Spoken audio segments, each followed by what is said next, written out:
Hello students, welcome to Megha D classes. आज हम class 11 का लेसन नंबर 9 करेंगे, दैट इज़ बायोमोलिक्यूल्स। तो इस लेसन के लिए मैंने हैंडमेड नोट्स यूज़ किए हैं क्योंकि एनसीईआरटी की बुक में आपका ये लेसन जो है वो डिस्ट्रीब्यूटेड है, मतलब कोई चीज़ कहीं दी हुई है, कोई चीज़ कहीं दी हुई है। तो उसको एक सीक्वेंशियल ऑर्डर में करने के लिए मैंने हैंडमेड नोट्स के द्वारा जो है इस लेसन को समझाया है। तो सबसे पहले तो बच्चों आपको ये पता होना चाहिए that what is the meaning of biomolecules. Biomolecules ऐसे सब्सटेंसेस या ऐसे मॉलिक्यूल्स होते हैं जो या तो हमारे सेल्स के द्वारा बनाए जाते हैं या हमारे टिश्यूज के द्वारा बनाए जाते हैं, या आप ये कह सकते हो कि किसी भी लिविंग ऑर्गेनिज्म की बॉडी में कहीं भी बन सकते हैं। और ये जितने भी बायोमोलिक्यूल्स हैं इन सब में कार्बन जरूर प्रेजेंट होती है, तो आप इनको कार्बन कंटेनिंग कंपाउंड्स भी बोल सकते हो। अब ये जो बायोमोलिक्यूल्स हैं हमने इन्हें साइज के अकॉर्डिंगली दो कैटेगरीज में डिवाइड कर दिया है। एक होते हैं बायो माइक्रोमोलिक्यूल्स और एक होते हैं bio macromolecules. Micro means small size, macro means big size. तो पहले हम बात करते हैं बायो माइक्रोमोलिक्यूल्स की। तो बायो माइक्रोमोलिक्यूल्स में टोटल आपके पास 4 आते हैं, amino acids, fatty acids and glycerol. Then आपके आते हैं न्यूक्लियोसाइड्स एंड न्यूक्लियोटाइड्स और लास्ट में आते हैं आपके मोनोसेक्राइड्स। तो ये जो माइक्रोमोलिक्यूल्स हैं ये एक तरह से मोनोमर्स होते हैं, जिसको आप हिंदी में एकलक भी बोलते हो, कि मतलब ये वो यूनिट्स हैं जो जब मल्टीपल कॉपीज में जुड़ते हैं, मतलब जब उन्हीं के बहुत सारे यूनिट्स जुड़ेंगे तो वो जो पॉलीमर बनाएंगे वो पॉलीमर आपका मैक्रोमोलिक्यूल कहलाता है। तो सबसे पहले बच्चों हम बात करते हैं अमीनो एसिड्स की। अमीनो एसिड्स को नाम अमीनो एसिड्स क्यों मिला? ऑर्गेनिक कंपाउंड्स है। ऑर्गेनिक कंपाउंड्स का मतलब इनमें कार्बन, हाइड्रोजन, ऑक्सीजन ये तीनों एटम्स तो प्रेजेंट हैं ही। इसके अलावा हमने इनको अमीनो एसिड नाम इसलिए दिया है क्योंकि इनके स्ट्रक्चर में एक तो एमिनो ग्रुप होगा, एमिनो ग्रुप होता है जिसकी पहचान है NH2, और एक इनमें एसिडिक ग्रुप होगा, एसिडिक ग्रुप होता है COOH। तो इसलिए इनको एमिनो एसिड बोला गया है क्योंकि इनमें एक एमिनो ग्रुप होगा और एक एसिडिक ग्रुप होगा, और ये दोनों ही ग्रुप एक सिंगल कार्बन पे अटैच होंगे। उस कार्बन को हम अल्फा कार्बन भी बोल सकते हैं, और इस तरह से बने जो एमिनो एसिड्स हैं उनको आप अल्फा एमिनो एसिड्स भी बोल सकते हो, या फिर आप इसको सब्स्टिट्यूटेड मीथेन भी बोल सकते हो। अब सब्स्टिट्यूटेड मीथेन हमने क्यों कहा? मीथेन का फॉर्मूला होता है CH4, यानी कि एक कार्बन की 4 वैलेंसी होती है और अगर उसकी चारों पोजीशन पे हाइड्रोजन अटैच है तो इसका मतलब वो मीथेन है। अब अगर आपको उसे एक एमिनो एसिड में चेंज करना है तो आप उसकी 2 पोजीशंस को H को हटा दो, उसमें एक H की जगह आप NH2 ग्रुप लगा दो और एक H की जगह आप COOH ग्रुप लगा दो, तो वो आपका एमिनो एसिड बन जाता है। इसी तरह से अगर आप तीसरे H को भी रिप्लेस करके वहाँ पे R ग्रुप लगा दो तो वो भी आपका एमिनो एसिड है। R यहाँ पे आपका कुछ भी हो सकता है, ये भी हो सकता है कि वो R हाइड्रोजन हो। तो अगर आप उस R को हाइड्रोजन लोगे, मतलब आपके पास एक कार्बन पे 2 पोजीशन पे हाइड्रोजन है, एक पोजीशन पे NH2 है और एक पोजीशन पे COOH है, तो इसको हम बोलेंगे ग्लाइसिन। अगर उसमें एक पोजीशन पे NH2, एक में COOH, एक में H और एक जगह मिथाइल ग्रुप लगा हुआ है, मतलब CH3 ग्रुप लगा हुआ है, तो वो है आपका एलेनाइन। और अगर आपकी मीथेन में एक जगह पे COH, एक जगह NH2 है और एक जगह H है और एक जगह आप CH2OH लगा दो तो वो आपका सिराइन बन जाता है। तो एमिनो एसिड को जब हम नाम देते हैं, नोमेनक्लेचर करते हैं, तो एमिनो एसिड के जो पहले 3 अल्फाबेट्स हैं हम उससे उसको रिप्रेजेंट कर सकते हैं। तो यहाँ पे ग्लाई का मतलब है ग्लाइसिन, एला का मतलब है एलेनाइन और सिर का मतलब है सिराइन। तो यहाँ पर वैसे तो बच्चों टोटल जो एमिनो एसिड्स हैं वो 20 होते हैं, लेकिन हमें 20 के 20 नहीं करने। अकॉर्डिंग टू आवर सिलेबस हमें सिर्फ 3 एमिनो एसिड्स करने हैं जिनके स्ट्रक्चर्स मैंने यहाँ पर बना दिए हैं। और इन तीनों में भी आप देखोगे कि 3 पोजीशंस तो बिल्कुल सेम है, उनमें कोई चेंज नहीं आता। जो मेन चेंज है वो है चौथी पोजीशन पे। ग्लाइसिन में चौथी पोजीशन पे हाइड्रोजन लगा होगा, एलेनाइन में चौथी पोजीशन पे CH3 लगा होगा और सिराइन में चौथी पोजीशन पे CH2OH ग्रुप लगा होगा। इसके बाद इसमें एक वर्ड आता है ज्वीटराइन, जो कि एक इंपॉर्टेंट क्वेश्चन है जो जनरली 1 मार्क में आ जाता है। एमिनो एसिड आपका वही है, लेकिन उसी एमिनो एसिड का स्ट्रक्चर अलग अलग pH में बदल सकता है।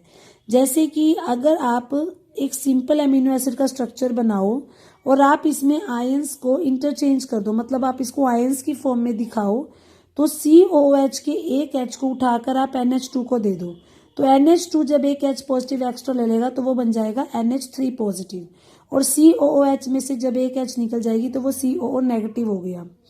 तो जब आपका एमिनो एसिड न्यूट्रल है, मतलब कि उसकी pH 7 है, तो वो दोनों आयंस की फॉर्म में एग्जिस्ट कर सकता है, मतलब उसमें कैटायन भी होगी एनायन भी होगी। अब अगर आप उसको एसिडिक pH में ले जाओ, एसिडिक pH होती है जहां पर H पॉजिटिव आयंस प्रेजेंट होती है, तो वहां पर वो एक H पॉजिटिव को एक्सेप्ट कर लेगा, तो यहाँ पे NH3 पॉजिटिव आ जाएगा, COH एज इट इज रहेगा।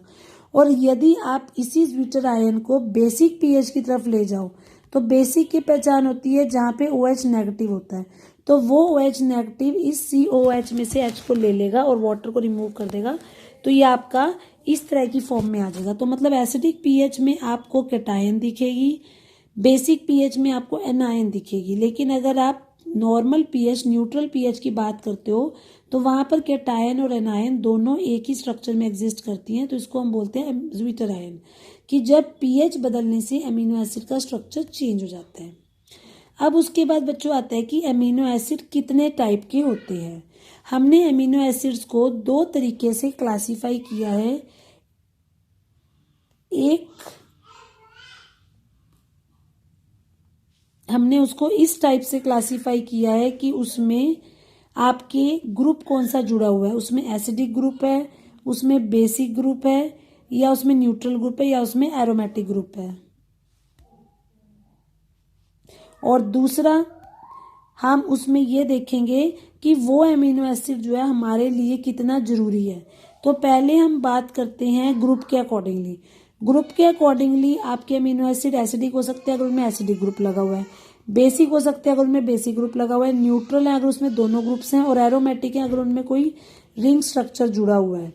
तो इसमें भी आपको बहुत ज़्यादा डिटेल में नहीं जाना, आपको सबका बस एक एक एग्जाम्पल ही याद रखना है।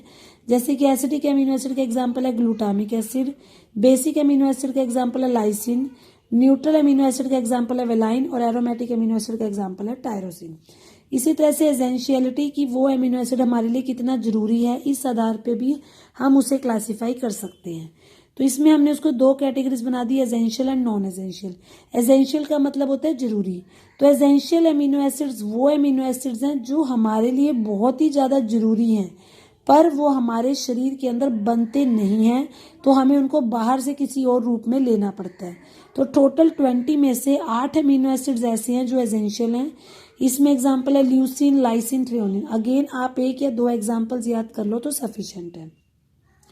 नॉन एसेंशियल अमीनो एसिड्स वो अमीनो एसिड्स हैं जो हमारे लिए जरूरी नहीं है, बट वो हमारे शरीर में बन सकते हैं। तो 20 में से 12 अमीनो एसिड्स ऐसे हैं जो नॉन एसेंशियल है, जिसमें एलेनाइन, ग्लाइसिन, सिस्टीन आता है। इसके बाद बच्चों जो नेक्स्ट माइक्रोमोलिक्यूल है वो है fatty acids and glycerol. Fatty acid और ग्लिसरॉल वो बायो माइक्रोमोलिक्यूल्स हैं जो बहुत सारी संख्या में ज्वाइन होकर फैट्स या लिपिड्स बनाते हैं, यानी कि चर्बी और चिकनाई वाली चीजें बनाते हैं।